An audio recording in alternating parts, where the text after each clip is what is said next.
the finisher. The move that a wrestler uses to end the match.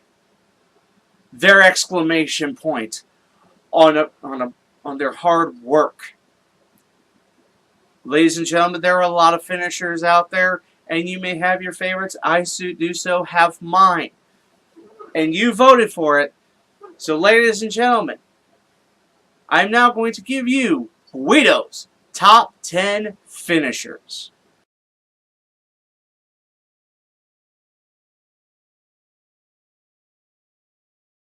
Now, before I get started, I'm just going to let you know this is my own opinion. This is my arbitrary list of my favorite finishers. Now, in this, these are all used by singles wrestlers. I did put up on the poll different types of finishers, and also, and so actually, because of this outpouring, and a lot of people want somebody to talk about some of these, I'm actually thinking next week I'm dedicating the week, as we probably won't have a whole heck of a lot going on. I mean, except for some setup for Tabletop or TLC, and that I'm actually thinking about doing a finishers week where I do top 10 lists of finishers of various types.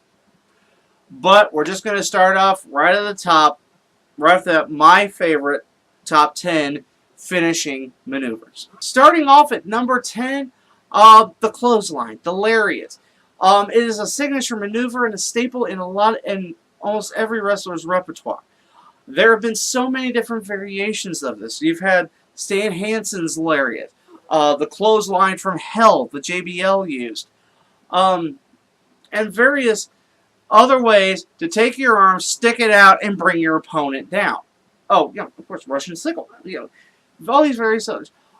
But for my money, perhaps the one that I feel ends the match, is because when it hits, usually the match is over. Kazuchika Okada's Rainmaker clothesline. The spinning short arm clothesline that's used by pretty much the ace of New Japan, and without a doubt one of the best wrestlers on the planet today. And it is the exclamation point of the match. Because he lends his own name as the Rainmaker to it.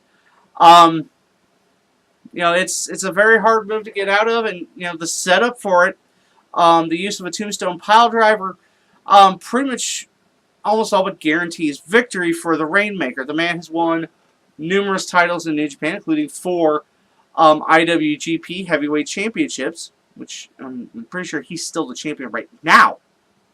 So this is more proof of how a finishing move lends its success to a wrestler's success depends on his finisher. Forgive me. But that's my number 10, Kazuchika Okada's Rainmaker clothesline. Coming in at number 9, it's a move that has had several names, but the name may change, but its lethality stays the same, and that move is the Kata Hajime. The variation of the triangle, the arm triangle choke, has seen its share of success. So when Sergeant Slaughter used it as the Cobra Clutch, to when Ted DiBiase used it as the $1 Million Dream, and even now, even later here in the in the late 20th century, early 21st century, Taz using it by its name, but of course also calling it the Taz Mission. Its effectiveness has been well documented. While it's a very, it has the same effect as a sleeper hold, just looks a bit cooler. And plus, you can add in the body scissoring, which Taz did. I've always been a personal fan, loving submission maneuvers. As I'm a fan of technical wrestling, and to see that, being used in the 70s all the way up to now, proves that it's one of those moves that has stood the test of time. So my number 9 finishing maneuver, the Kata Hajime. Okay, my number 8 finisher, there's at least 2 variations of, and 2 uses of it. And for my money, it just looks cool. It is basically the Cradle Brainbuster. Originally used by Seth Rollins when he was Tyler Black and called God's Last Gift. It's now used today by current New Japan Junior Heavyweight Champion Kushida as Back to the Future. You know, Brainbuster in itself is a dangerous move, but when you add that cradle aspect, hooking in the leg as well, it just brings hooking in the legs as well. It just brings that aspect of very hard to get out of, if not impossible, once you're in that move. Jerry Lynn using the cradle pile driver, getting that trap in there. Again, very difficult to get out of, and adding to the devastation. But like I said, doing it as a brainbuster, adding the extra height, wow, does add that wow factor, which is definitely something you want in a finishing maneuver. So my number 8, whether you call it the Cradle Brainbuster, God's Last Gift, or Back to the Future, either way, it looks like it hurts. My number 7 finisher, with a name with the name that it has, it pretty much says it all. Go to Sleep, or the GTS. Originated by Hideo Itami when he was in Kenta, when he's still Kenta in Pro Wrestling Noah, and brought over to the U.S. shores by CM Punk. As we, a simple fireman's carry into a knee lift. Simple execution, devastating effect. But again, it's one of those ones where the name really helps, because literally, when it's hit right, that's what your opponent does. They go to sleep. And finally, seeing Hideo Itami being able to use the move he created, always fun. So, my number 7 finisher, the GTS. It is interesting where some wrestlers come up with the name for their finisher. Some just dub it with their name. Some wrestlers use it because of their attitude, or what it resembles in reality. And sometimes you just take it from your hobbies, like video games. Such is the case with Kenny the Cleaner Omega and his electric chair key crusher, the One-Winged Angel. For those of you that don't know, he gets the inspiration from Sephiroth, the character from the Final Fantasy franchise of video games, who is known as the One-Winged Angel. Again, this is one of those moves that seems fairly complicated, but it's totally worth it, as more often than not, when he hits this move, the match is over. Now, of course, he uses a lot of super kicks, a lot of those running knee strikes, or V triggers, as he calls them. But yet, in most matches, he only has to apply the One-Wing Angel one time, and it's 1, 2, 3. And I know this was one of the more modern moves on this list, but you have to admit it does, 1, look cool, 2, sound cool, 3, looks completely devastating, which is what you want in a finisher. So, my number 6 finisher, the One-Winged Angel.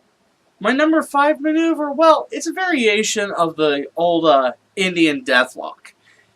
A move that in and of itself has been modified. You've had variations such as the Muda Lock, or for more fans nowadays, the Emma Lock. Emma's used it. But the version that lifts it up, I've always found to be particularly devastating, especially in the hands of the right technical wrestler. And so in that, my number 5 finisher, well, it depends upon whether you watch WCW or WWE growing up. Fans of WCW knows this move as Sting's Scorpion Deathlock, whereas WWE fans know this as Bret Hart's Sharpshooter. Either way, great names on both parts. With Bret Hart naming it the Sharpshooter, it fits right in with that Hitman gimmick, and also falls in with his upbringing. Technical wrestling, submission based, very painful. And with Sting, the same way. It just puts that exclamation point on it. But either way you slice it, this variation of the Indian Deathlock has been used countlessly. We know The Rock used a variant of it. Rock used a variant of it, but I think it just looks sloppy, his version. And then, of course, every member of the Hart family, and even the extended family. So basically, Owens used it. Owens used it. David Hart Smith used it when he was in WWE. And, of course, now Natalya using it to great effect. It's a move that the execution is simple, and the results are devastating. Once again, something you want in a finishing maneuver, and it's always fun to hear your opponent bend, to see and hear your opponent bend to your physical will. That's why I love submission maneuvers. So my number 5 finisher, depending upon your bend, the Scorpion Crosslock, or Scorpion Deathlock, or the Sharpshooter. Ladies and gentlemen, I know it takes a lot for us wrestling fans, especially ones who have been watching for a long, long time, and are especially jaded, to get one of those moves that's particularly cringeworthy, one that you wouldn't want to be on the receiving end, and no matter what you know of wrestling, you still wouldn't want to be on the end of it because it looks dangerous as hell. That is clearly the definition of my number 4 favorite finisher, the Petey Williams Canadian Destroyer. When I first saw TNA, I thought it was, of course it was interesting, great alternative. And, you look forward to seeing some of the great wrestlers and teams that they had at the time. Of course, AJ Styles, because we had America's Most Wanted, and of course, some of the people they've grabbed from WWE and WCW. But it was always a highlight to watch Petey Williams of Team Canada wrestle. Why? Because of that sick flip pile driver, the Canadian Destroyer. If you have not seen this move, if you've never heard of this move, do yourself a favor, go on here, and of course, after you're done with the show, of course. But to do yourself a favor, see this move, and I dare you not to cringe. Because if you imagine yourself on the receiving end of this, yeah. Now, of course, the move has been copied, and of course, a safer variation has been done in WWE by several people, using it as a powerbomb variation. Trevor Murdoch used it. I think Goldust used it too. Even John Cena threw this one into his bag of tricks. And that's the thing. A finisher is one of those moves that should stand the test of time, and should be so effective. Not only do people like it and want to see it, they also want to copy it. And to me, again, another hallmark of a great finisher maneuver. So number 4 finishing move, the Canadian Destroyer. Number 3, there was a lot of variations under this move, under the umbrella of this move. A lot of moves that have branched out from this, but I'm going to cover them all in one spot. My number 3 finisher, the cutter move. For those of you who don't know, well, let me explain. You can start out with Johnny Aces or John Laurinaitis, who's imposing his people power on the fine folks of Japan with the Ace Crusher. As we know, that was then borrowed by Stone Cold Steve Austin and used as the Stone Cold Stunner. Well, there's also, and of course, that was stolen by Shark Boy, used as the Chummer. A lot of wrestlers have used that. And then there's the other variation, the Cutter. DDP's Diamond Cutter. Randy Orton's RKO. Um, there's even the top. Nigel McGuinness even doing the top rope variation, the Tower of London. Either way, once bringing this back, simple in execution, devastating in its effect. And again, a move by a lesser known wrestler, but a devastating move that has been copied and borrowed and modified and stood the test of time. My number 3 finisher, the cutter slash crusher. Well, my number 3 move does tie into my number 2 move because there's so many variations of it. But either way, it can all be it can be traced to a move that's a staple in every wrestler's repertoire, even today. And it can all be linked to one man, a wrestling legend, and that is Jake the Snake Roberts. That move, my number 2 favorite finisher, the DDT. As I said with many moves, it fits the bill of simple in execution, devastating in its effect. Jake the Snake Roberts, racked up tons of victories with this move. And of course, it has been modified and used a lot. Heck, and even still in its unmodified state, used by a lot of people. I mean, let's think of every DDT variation you can think of. Okay. There's the double arm DDT. Otherwise known as Dirty Deeds, or the Future Shock. Otherwise known as Dirty Deeds, Future Shock. And I think Mankind used it to get away from the Mandible Claw. There's the Rock's Float Over DDT. Well, granted, not a finisher, but still pretty cool to look at. Gangrel and Edge's Impaler DDT. Even Alexa Bliss using a DDT these days. Paige's Rampage, a Cradle DDT.